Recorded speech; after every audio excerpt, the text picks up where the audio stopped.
സംസ്ഥാന സ്കൂൾ കലോത്സവ ചരിത്രത്തിൽ ആദ്യമായി ഗോത്ര കലാരൂപം വേദിയിലെത്തി. ഉദ്ഘാടന ചടങ്ങിനോടനുബന്ധിച്ച് കാസർഗോഡ് നിന്നുള്ള വിദ്യാർത്ഥികൾ അവതരിപ്പിച്ച മംഗലം കളി ആസ്വാദകർക്ക് പുതിയ അനുഭവമായി.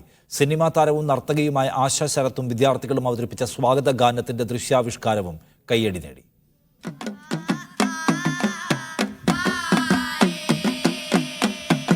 കാസർഗോഡ് ജില്ലയിലെ ഗോത്ര വിഭാഗങ്ങളായ മാവിലർ, മലവേട്ടുവൻ സമുദായക്കാരുടെ കലാരൂപമായ മംഗലം കളിയാണ് കലോത്സവ വേദിയിലെത്തിയത്. ഇവർ മംഗളകർമ്മങ്ങളുടെ സമയത്ത് ചെയ്തു പോരുന്ന നൃത്തരൂപം.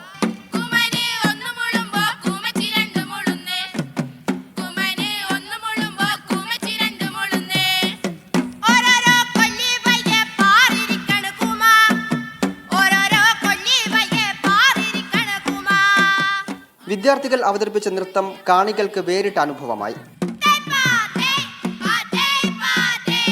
അടുത്ത വർഷം മുതൽ ഗോത്ര കലകളെ കൂടി മത്സര ഇനങ്ങളിൽ ഉൾപ്പെടുത്താൻ ആലോചിക്കുന്നുണ്ടെന്ന് മുഖ്യമന്ത്രി പറഞ്ഞു.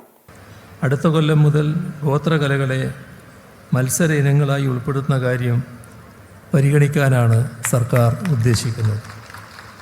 ഒന്നും പ്രാന്തവൽക്കരിക്കപ്പെട്ടുകൂടാ, എല്ലാറ്റിനെയും ഉൾക്കൊള്ളാനാവണം. നടിയും നർത്തകിയുമായ ആശാ ശരത്തും കൊല്ലത്തെ വിവിധ സ്കൂളുകളിൽ നിന്നുള്ള വിദ്യാർത്ഥികളും ചേർന്നാണ് സ്വാഗതഗാനത്തിന്റെ ദൃശ്യാവിഷ്കാരം വേദിയിൽ അവതരിപ്പിച്ചത്.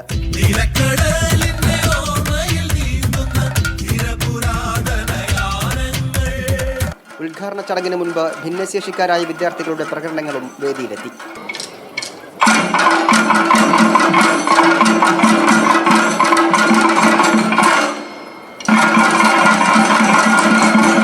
മുഹമ്മദ് ഷംസീർ, ടീം മീഡിയ 1, കൊല്ലം.